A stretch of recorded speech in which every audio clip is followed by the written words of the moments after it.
Thank you, Professor Kelly, for this nice words. Thank you for being here. It's a real honor for me to be here at Princeton University, and specifically at the Center for Migration and Development. Well, before Manolo, can you speak a little louder? Yeah. Well, first of all, I would like to apologize for my English. I think that my immersion has not been enough for now, so I will be making some mistakes, for half an hour. So I'm really sorry for that, but I will try to do my best. So what I'm telling you is that I would like first to acknowledge the collaboration of my co-authors, Paula Espinosa and Jose Antonio Pedraza, and also the collaboration of 19 people who have worked in this project. This is really a collaborative effort. And I would like to acknowledge the contribution of Professor Portes, because he has only been the main inspiration for this project, but also, we'll say, the alma mater for the and you will see why in a minute. So as Professor Fernández, before going into the book, I will tell you just a little bit about me. I'm a CSIC researcher. CSIC is the Spanish National Research Council, which is the public research corporation of the state. Council doesn't mean funding. It's an old word. Consejo is an old word from the previous regime. It means just the regular public corporation of the state. It's formed by a network of institutes. There are about 120 institutes all over the country. And my institute, which is part of CSIC, is called Institute for Advanced Social Studies, which is located in Córdoba. And this is the building, the main building, just in case some of you want to remember, or perhaps to go there someday. Beautiful. This is just a view of the city. This is the Roman bridge, Before someone asks, yes, it's the original Roman bridge before Christ. Amazing. I'm telling that because I know some Americans like that, these kind of things, about all things. This is the mosque, built it as a mosque. And this is the cathedral on top of the mosque. So, but anyway, just to get to the point, Professor Fernández Kelly has asked me to ground this presentation in these projects, and specifically in this book. I'm going to do that, but I'm going to tell you just the basics, because that there's more work ongoing, related to this subject. So the origin of these projects is several projects carried out by Professor Portes and collaborators first in Latin America, in Latin American countries, and later in Portugal. So I met Professor Portes for other reasons, but after reading some of his work, I asked him if he felt it was interesting to apply the previous experiences to Spain. He said yes, and we did so. But instead of studying a range of different institutions, as he did in Latin American countries and in Portugal, we decided to focus on the higher education and research system, for a very practical reason, because I'm a scholar on science and innovation mostly. So we thought that at the beginning it was better to focus, on this sector, because our expertise is mostly on this. So we did the first project, mostly qualitative research, with in-depth case studies and some historical and contextual research. And then we follow with a second project, basically to have to finish the first one, and we added, the quantitative components survey, a component with related to indicators, and so on. This book is from the first project and is based only on the qualitative studies. This book includes some chapters about the analytical framework, the methodology, 11 case studies, and then the comparative chapters. So I'm going to tell you, the main research included in this, and I will try to make also to highlight some implications for other countries, especially Latin America and Southern European countries. Well, I don't have the pointer, so maybe a bit slow with this. I will use this structure from the statement, the research say. I will tell a little bit about the analytical framework and the methodology, the adaptation of the framework to this sector, and I will tell you the main findings and some conclusions. So to begin with, I'll tell you about the focus. The focus is the whole sector related to research, innovation, and this is the, as a whole.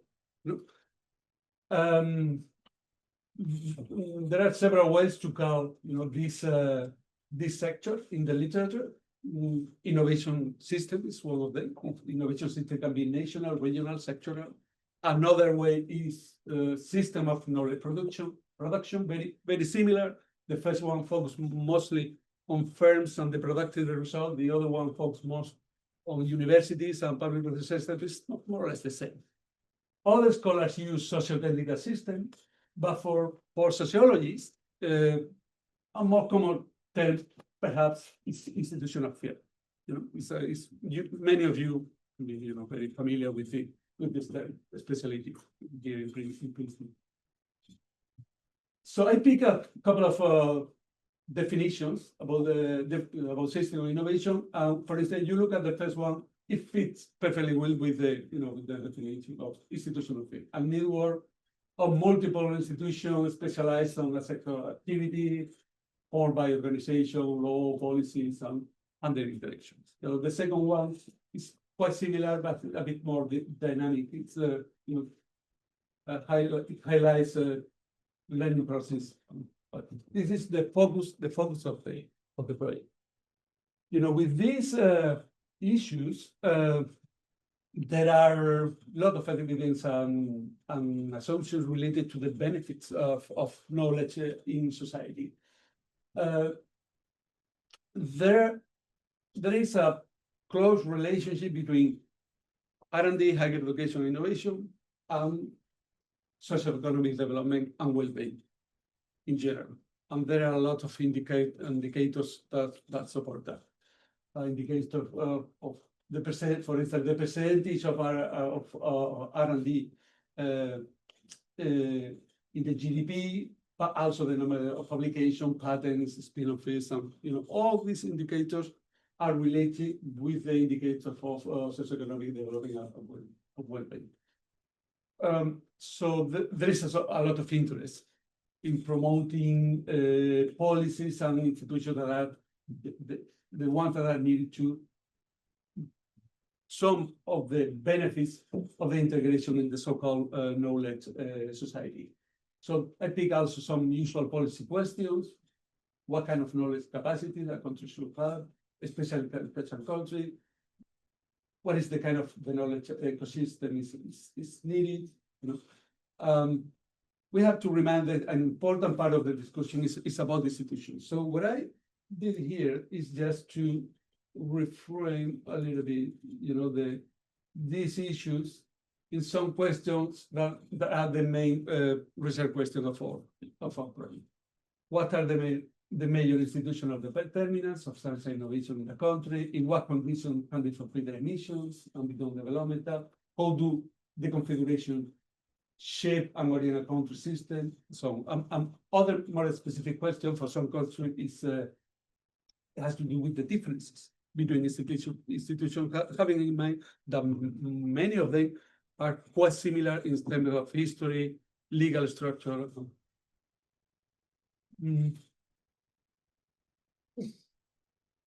So these issues and questions apply to many countries, also to Spain. So for instance, just a couple of minutes for the research side. In Spain, in the higher education and R&D system, the discussion about the last 40 years has been about how to build an institutional environment. It's everywhere in the main laws. They mention even institutional architecture. It's in the main law. This has been the whole point of the policy for the last 40 years, especially in order to adopt international practices and abandon the old practices from the dictatorship. But lately, the discussion is about the same, but it's about how to reform the system, how to reform the main institution of the system. So we have to keep in mind also that Spain is relatively a developed country. And we have mostly the regular institution of science and innovation and higher education, funding, evaluation. The European Union is very important, the integration in the European Union. We have also a dense network of also 58 public universities, a lot of institutes. So the level of performance is not bad in some issues, especially in publications, in the international comparisons. But on the other hand, we have low levels of performance in issues related to innovation.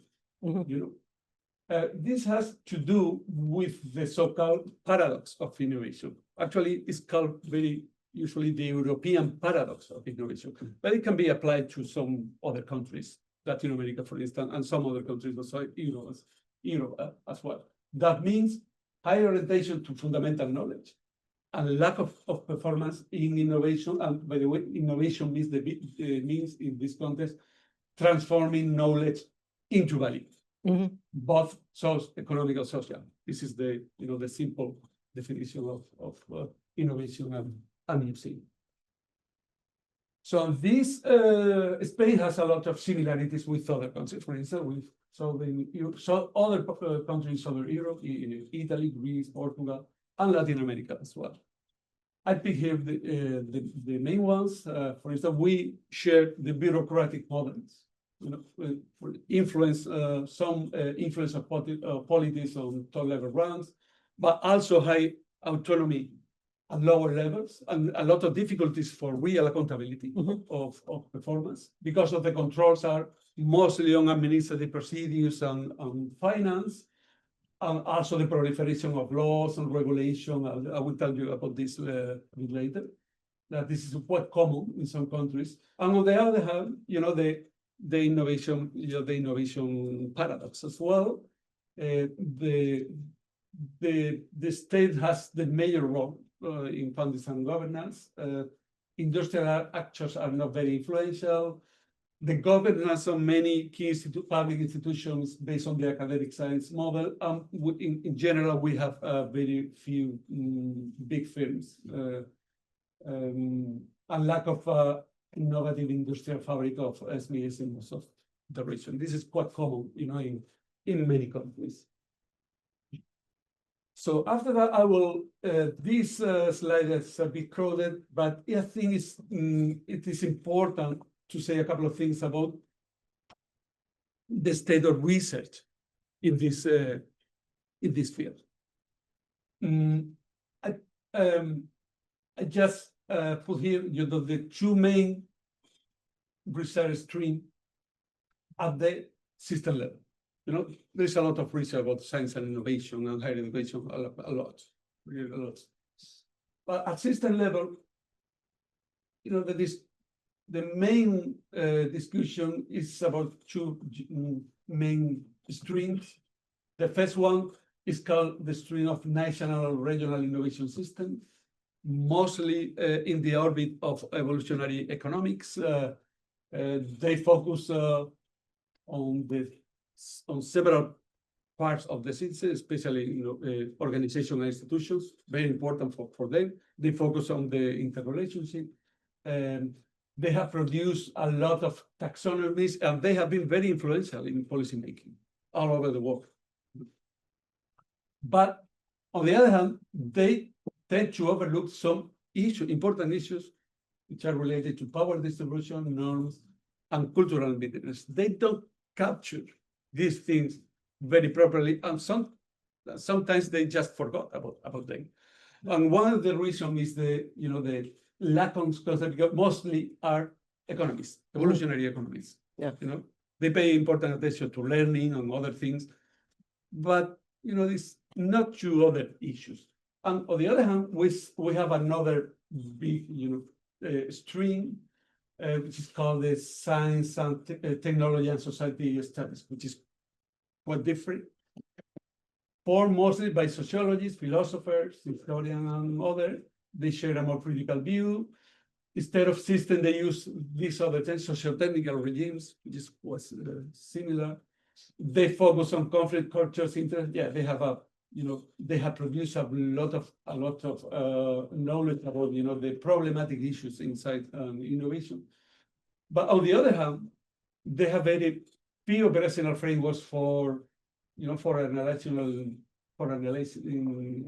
institutional fields, and the information they produce is not easily translated in public policy.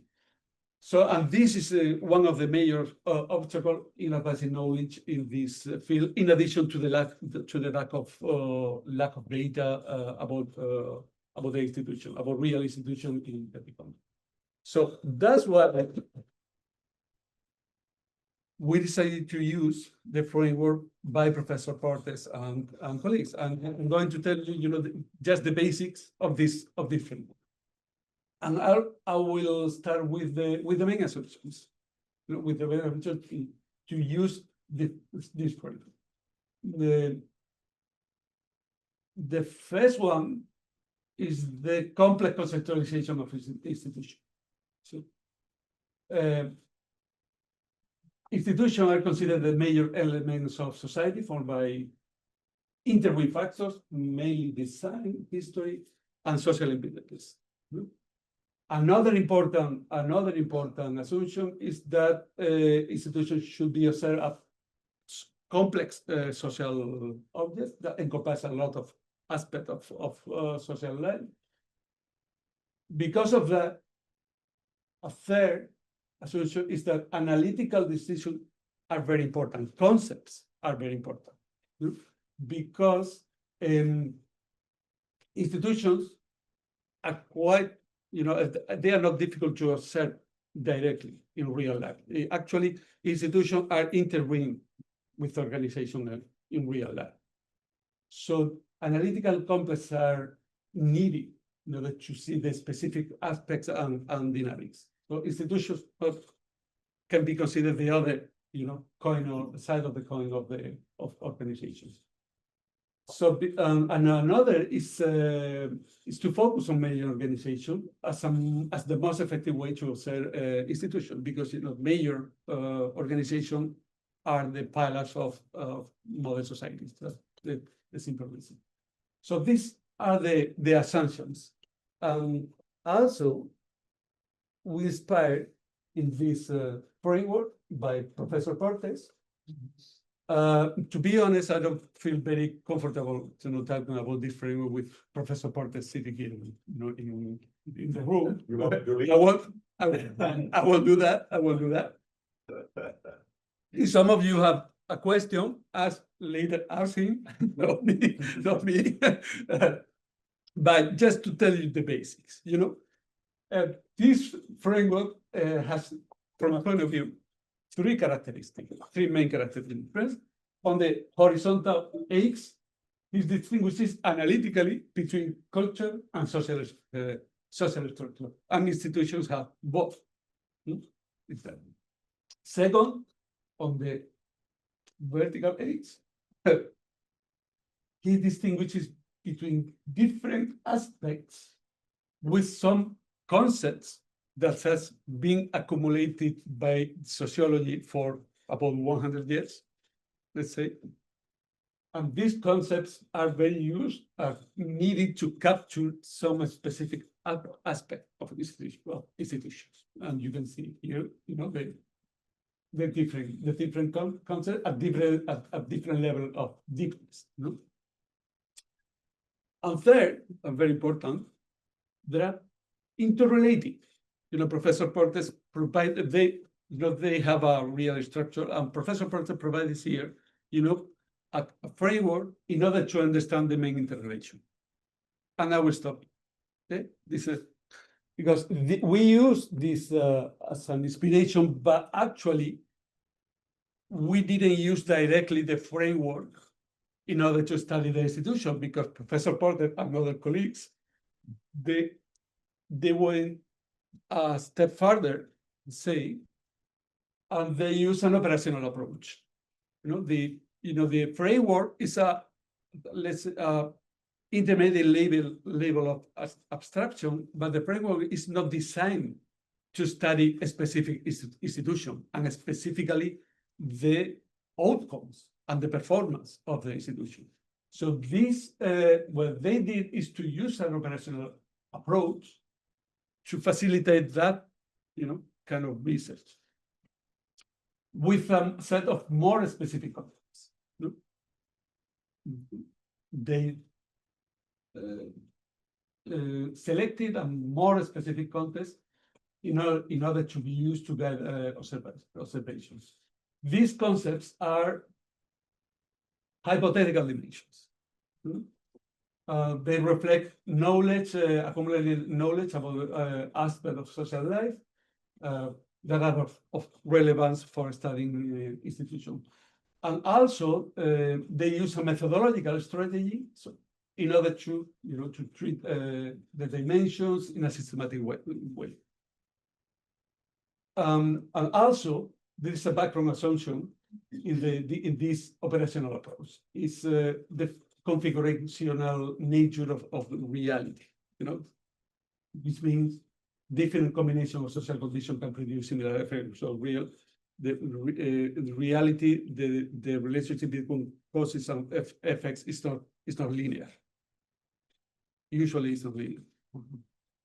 So this is the way to go from institutions to institutional quality.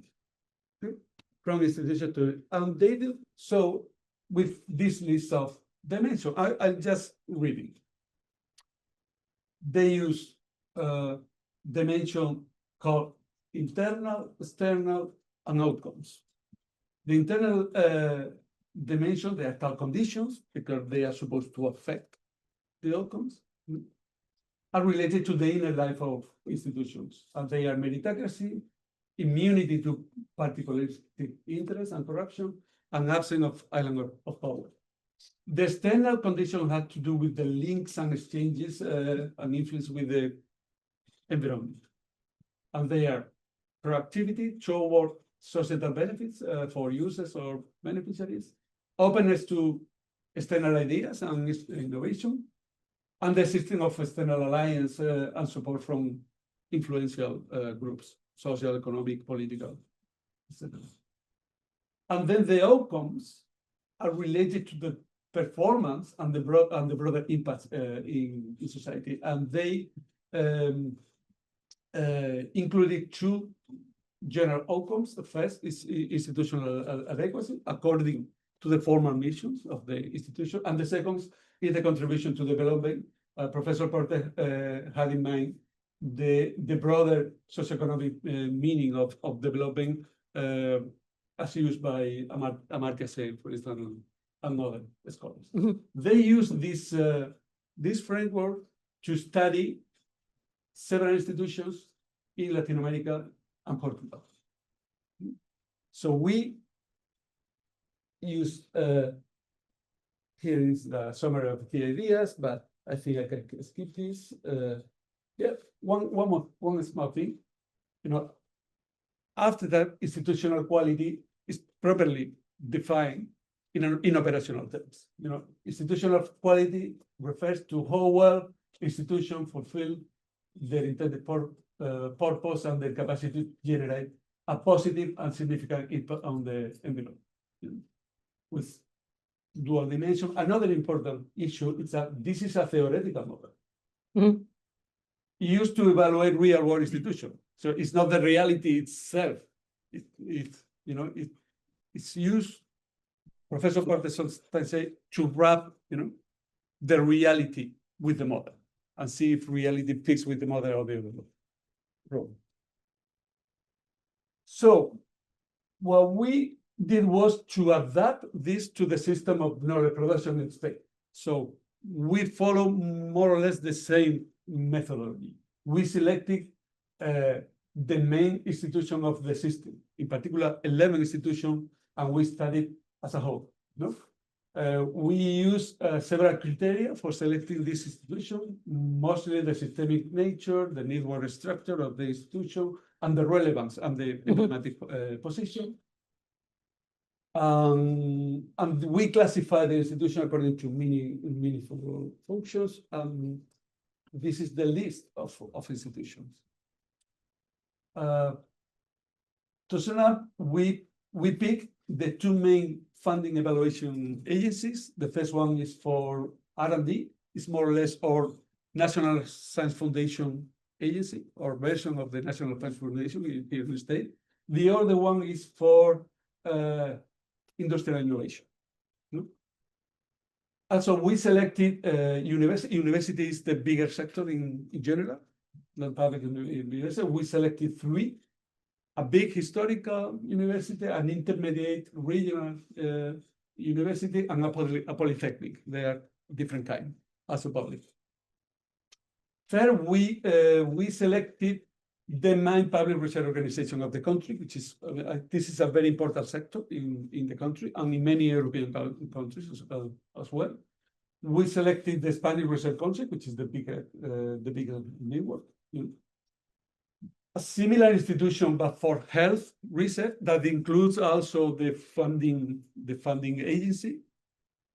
It's a multi-purpose institution. Another institution for agriculture, which is with those research and also rural extension, especially it was transferred to a region to the region of Andalusia in the south. And then we pick newer institution, a series of a group of centers founded after 2000 with under alternative legal structure, because the previous one belongs to the public administration.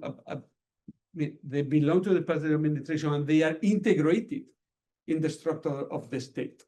The previous one, this one are public, but with a different structure.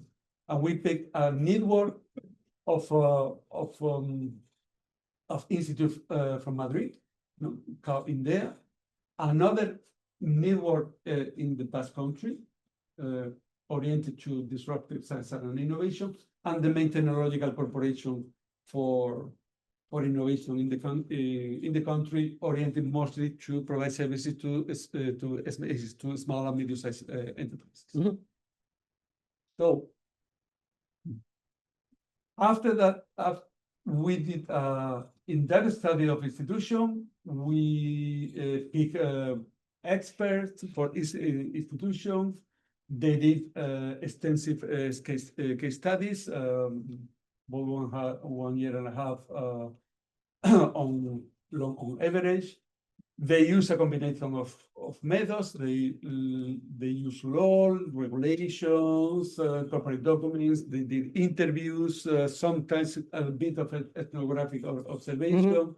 They use statistics, all the information available for the institution who was meaningful, for the previous categories related to institutional quality. We gave him a guide for fieldwork and also a template for a report. So they, after this fieldwork, they have to provide a report for each institution. This is the basic template for the report they have to do after collecting and analyzing all that information. And you can see the report contains the main dimensions of the framework. So the report is mostly a narrative based on the dimensions, in addition to the history and other issues. And after they did an overall evaluation based on calibration, which is this, it's we use scores. This is for qualitative comparative analysis. I don't know if some of you are familiar with that, but basically it's not very complex. They are not Likert scale. Has little to do with Likert scale. They are conceptual scales, and these scales first a dichotomy and then a scale from 1 to 5 is the logical corollary of narratives. Basically, after doing detailed narrative, we ask them to produce a score reflecting this, this meaning. We'll back to this later. So after doing this for some time, we realized that with the conceptual framework, we found some little problems, let's say. Firstly, the interpretation of some dimensions, especially the internal dimension, they were difficult to interpret for some people. Some people just say, after doing the field work, everything is under the law. We don't find any relevant issue. Actually, they didn't find any case of blatant corruption. So something was not going well, They had also difficulties to incorporate insights from the specific situation of the country, because Spain is a more developed country than Colombia, Republic, Dominican Republic, the other countries, studied, in previous projects. And now, the preliminary score was similar. They were producing, the same score for different institutions, which were a bit strange. So some possible causes were that we did not explain in detail the previous, the previous rating, the previous projects, or the dimensions were not explained in detail. Perhaps the dimensions were designed, for bigger comparisons between countries and between different sectors. And here we were using the dimension for only one country, only one sector. And in relation to that, the logic of the rationale of the sector just emerged. There is a lot of information, a lot of research accumulating innovation concepts, theories, etc. And some authors knew them, and they had difficulties in accommodating this. So we decided to change a little bit the approach, and we adapted to the situation. So we decided to maintain the original dimensions, but also we conceptualized better other dimensions.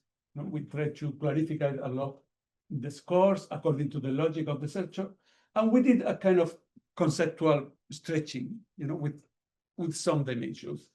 That means we added new dimension in order to accommodate these insights, and we split other dimensions. The result is that we work with two sets of dimensions: the basic sets, or the original set, as used by Portes and colleagues, and the extended set.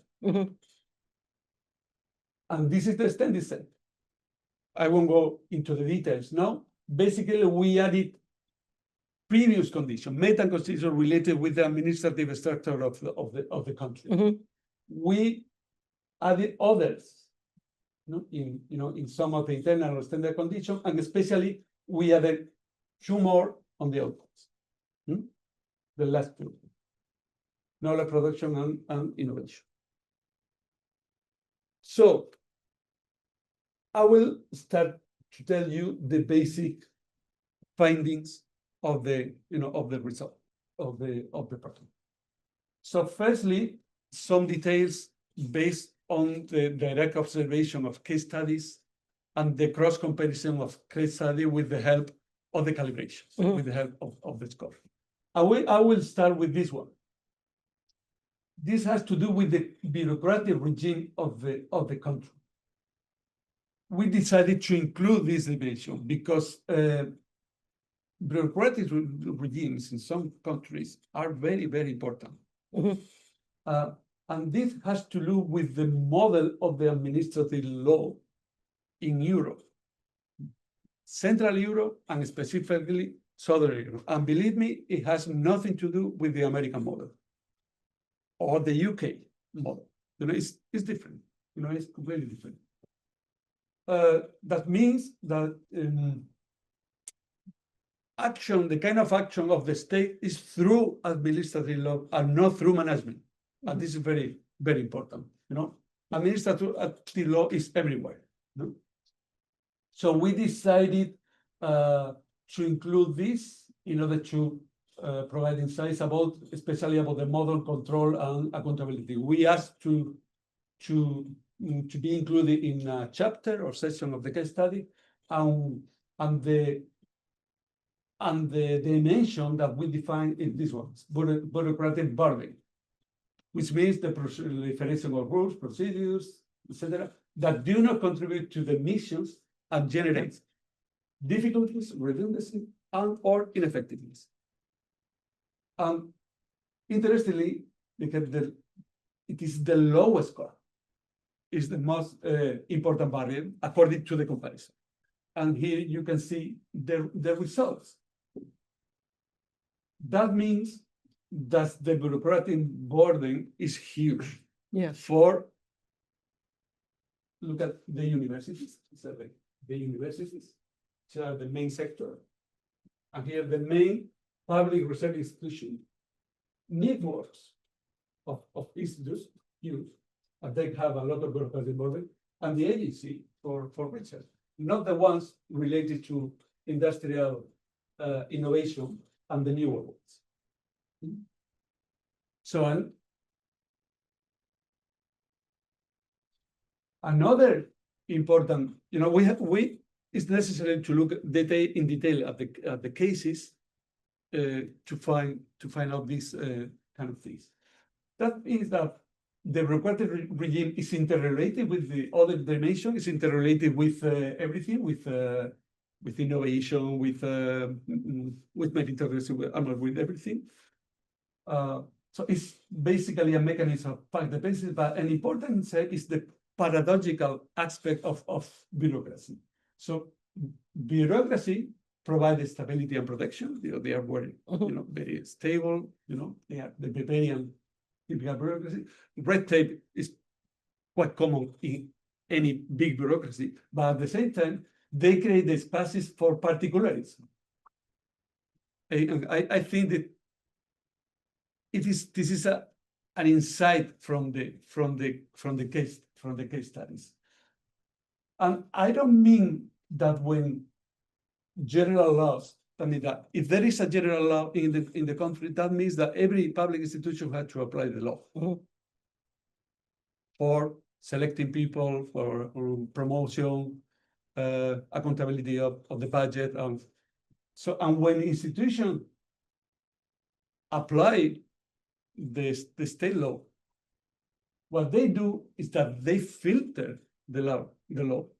In some ways, is that they promote particularism. I'm not saying that the laws just incorporate the particularism that is quite common in some countries.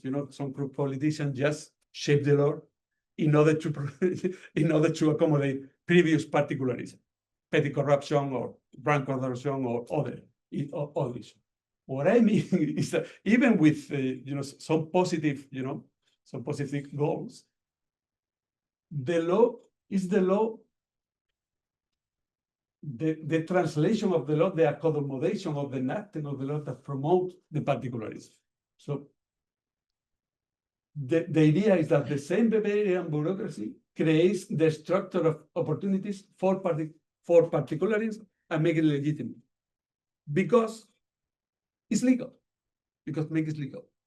So it's I will need some minutes to explain how it works, for instance, with hiring and promotion in universities or in public research centers or in agencies.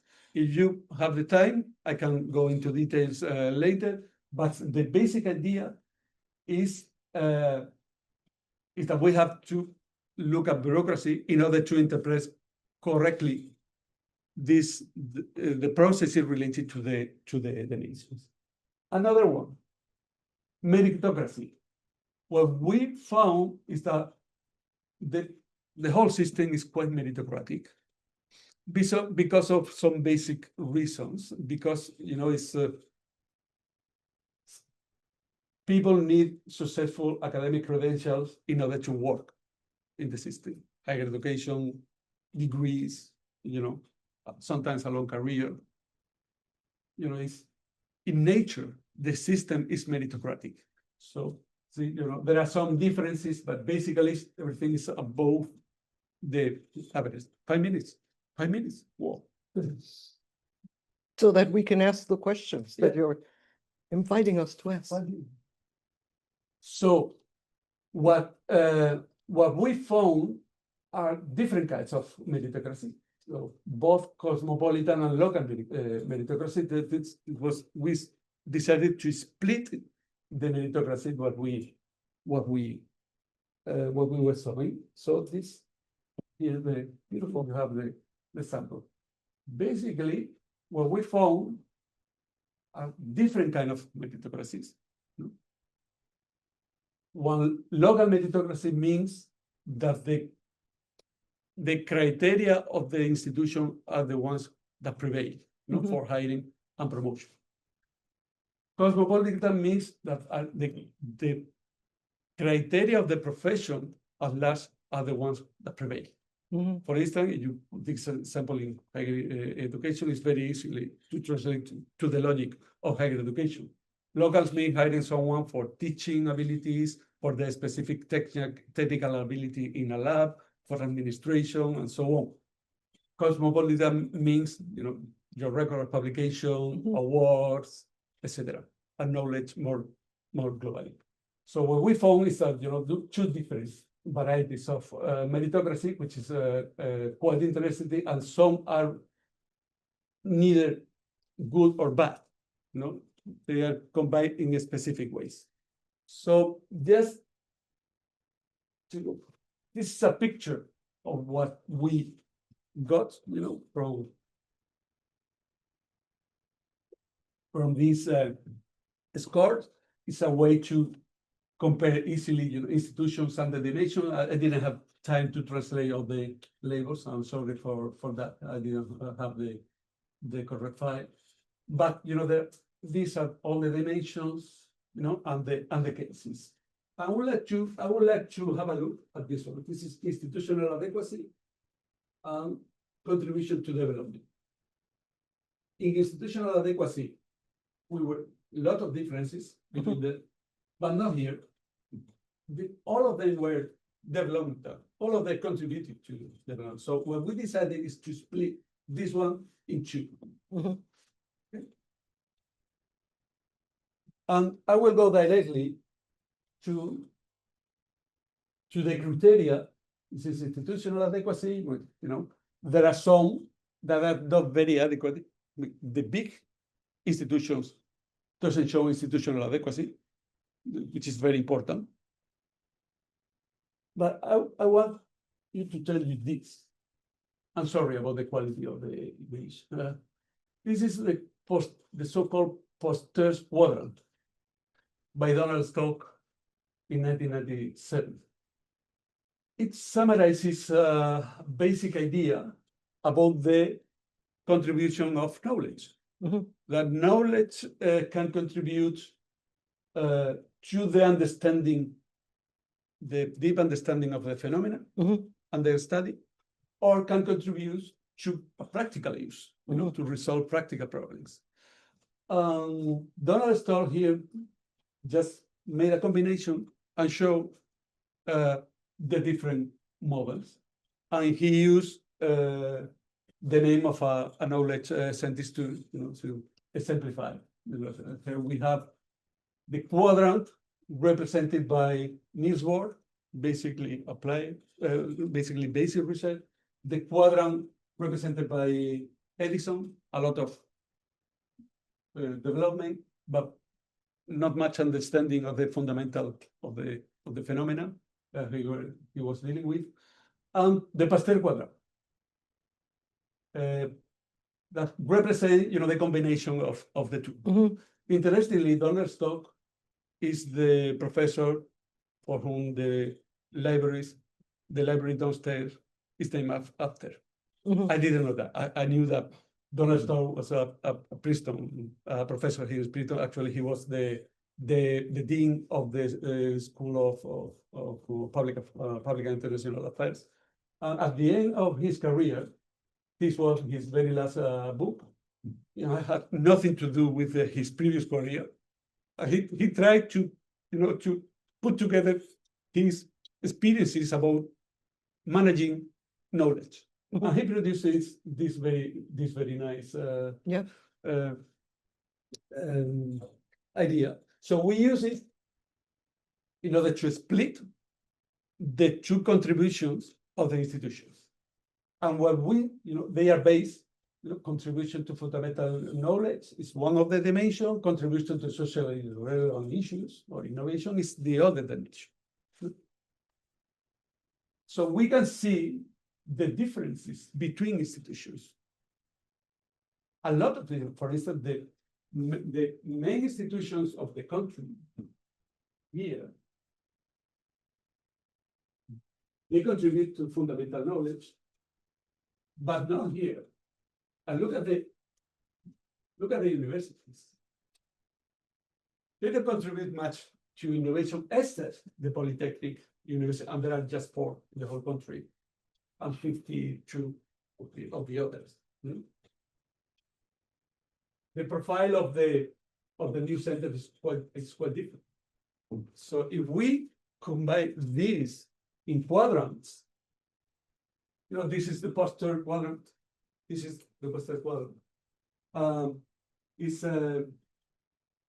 That means that most of the institutions, especially the powerful institutions and the bigger institutions of the country, are not in this quadrant. Mhm. This or this quadrant. Beautiful.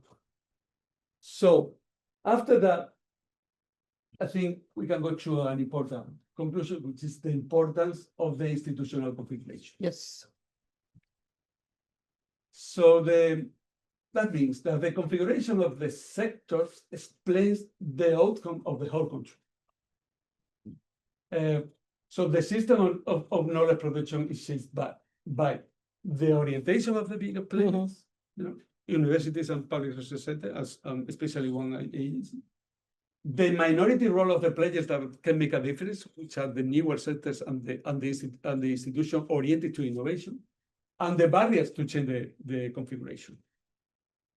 So the important determinants of the countries for producing such outcomes are, first, the institution inactive in certain critical junctures, especially by power elite or power for entrepreneurs, that create a kind of situation.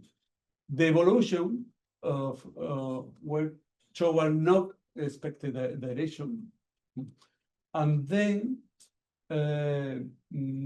some structural condition and reproduction practices took place, generating mechanisms of path dependency. So this is the whole, in summary, the whole picture of the previous analysis in terms of the consequences of this configuration for the production of knowledge and innovation of the whole country. Wow. So we have to look at the specific configuration of the institution and the internal situation and the relationship with the other actors. So the implications are mostly, there is an important practical implications. So different results are difficult to obtain without changing the configuration. So if if the configuration is not changed, it's impossible to that means changing also the capacity and orientation of the brain players, which is not an easy task, because they are public administrations.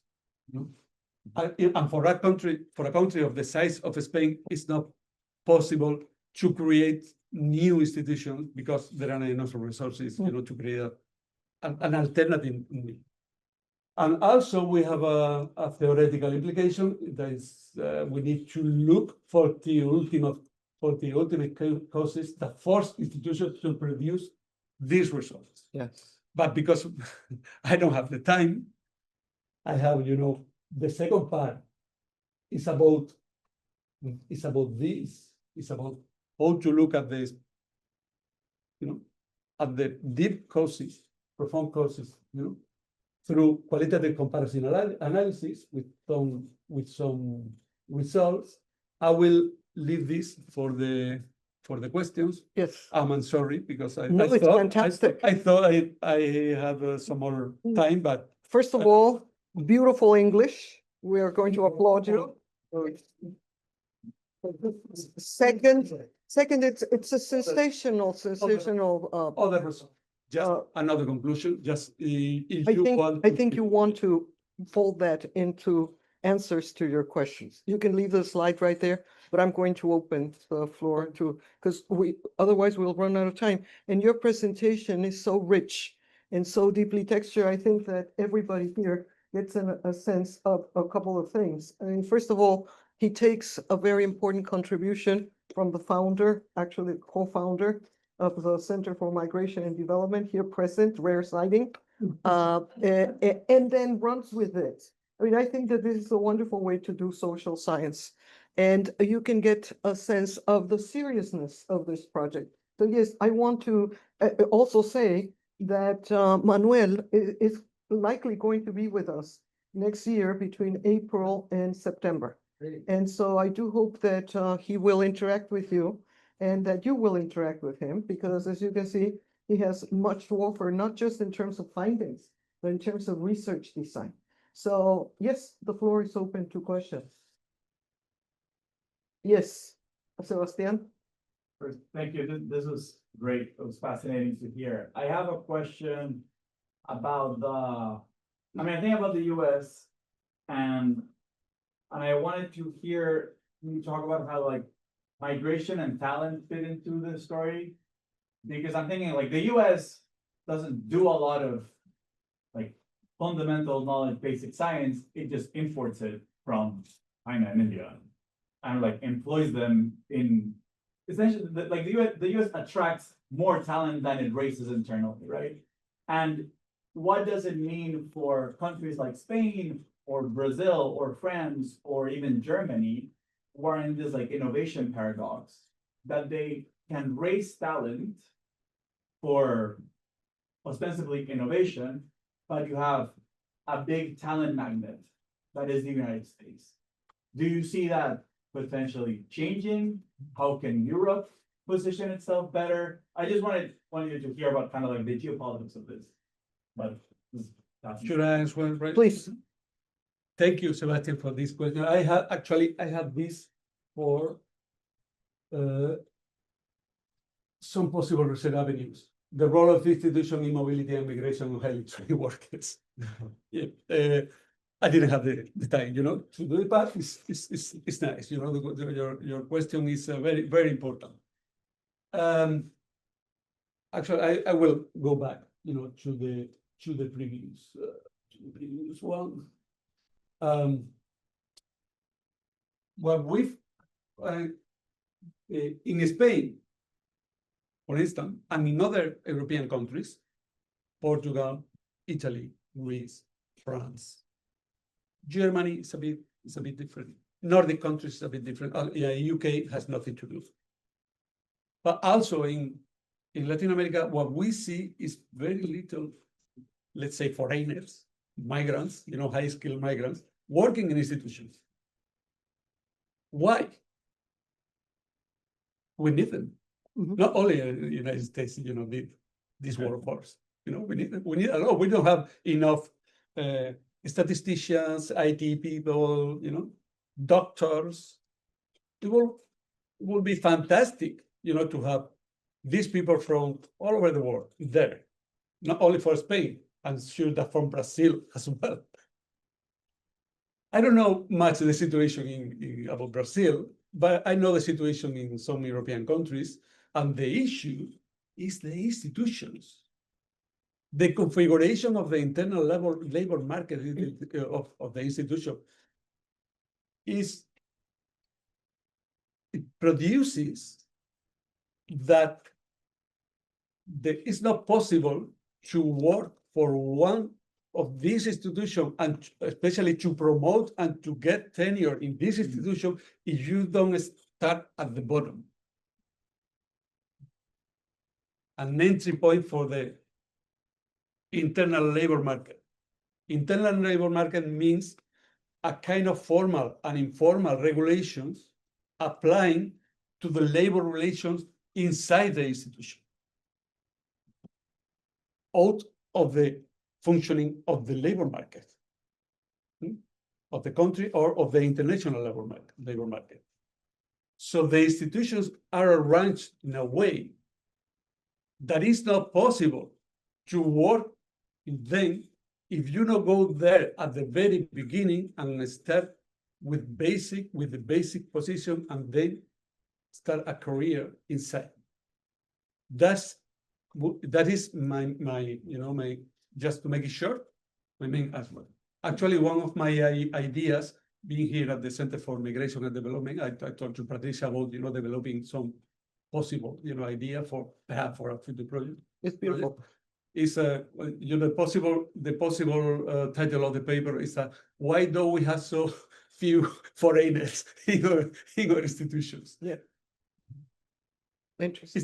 It's the institution, it's the internal configuration of the institution. And the law, especially the law, the administrative law.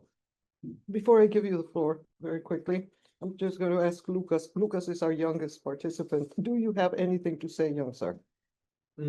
I was interested in your observations being here at Princeton, compared to the universities that you studied, in Spain. You said so much about some of the universities showing more of a commitment towards,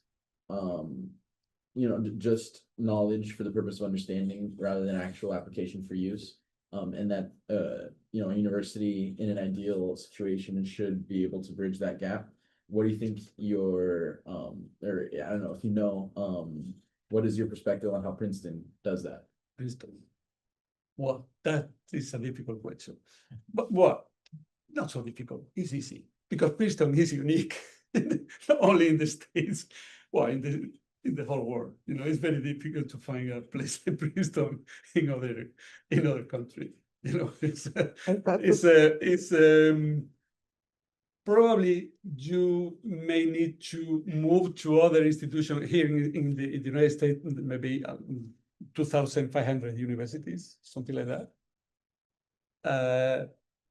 You may need to go somewhere else, to look for comparisons, because here's the kind of talent that is attracted here in Princeton and the resources. So just fun fact, Princeton's endowment is larger than the national budgets of more than half the countries in the world. And that's misleading because most countries are small, but it still says where the resources are going. But let me add something. But if you remember the quadrants? You remember the quadrant? And that's a beautiful slide, by the way, the one you're going to show. Yeah. I will say that Princeton is here. Here. By history, by rationale, by ideology, even I would say that it's here. But it's so good doing that it's very easily to move from here to here. I don't think Princeton is here. No. Oh, no. way. Mhm. No way. If you're not a very well knowledge scholar, it's impossible to Right. worry. Your turn, sir. Hi, Bowen postdoc here. Also related to more US question. So I'm wondering what is the private company or especially private public collaboration place in your institutional configuration framework. Because a lot of US, even though like recent example like OpenAI collaborate with other highly advanced chip company like NVIDIA, AMD, or 5 decades ago, we know that a lot of like semiconductor, the original, the innovation of chips was definitely invented by some private company, are actually heavily supported by the state. So I think of this kind of private public collaboration plays a very, very important role in leading technology innovation. So I was wondering how this kind of private company plays in your institutional knowledge space, particularly because I find it kind of the private company is not a big role here in your framework. Yeah, thank you. Yeah, you are right. And we have Yep. 5 minutes. 5 minutes. 4. All right. 4. You know, here, sorry about the Spanish. Los tres cuadros Edison. Well, these institutions are some of them, they are designed specifically to accommodate the interests of private companies or to work for or with public companies. Some of them are public and private, public plus private. So they funded in an important way by companies. The problem is that the amount, can I say the amount of the number of institutions and the size of these institutions is quite smaller in comparison to the others. You know, these ones, public universities, all these are driving to work with companies. You know, in my institute, we would be very happy to work. Actually, we had some years ago a request by Coca-Cola company there in Spain in order to do some social research with them, but we couldn't do it because legally it was impossible to work with Coca-Cola company. That's that. Mm. So that is the short. Illustrating the bureaucratic burden. So for companies, is if for a company, if they have to choose a specific location, if they have to decide carefully their strategic relationships, they look at that kind of things.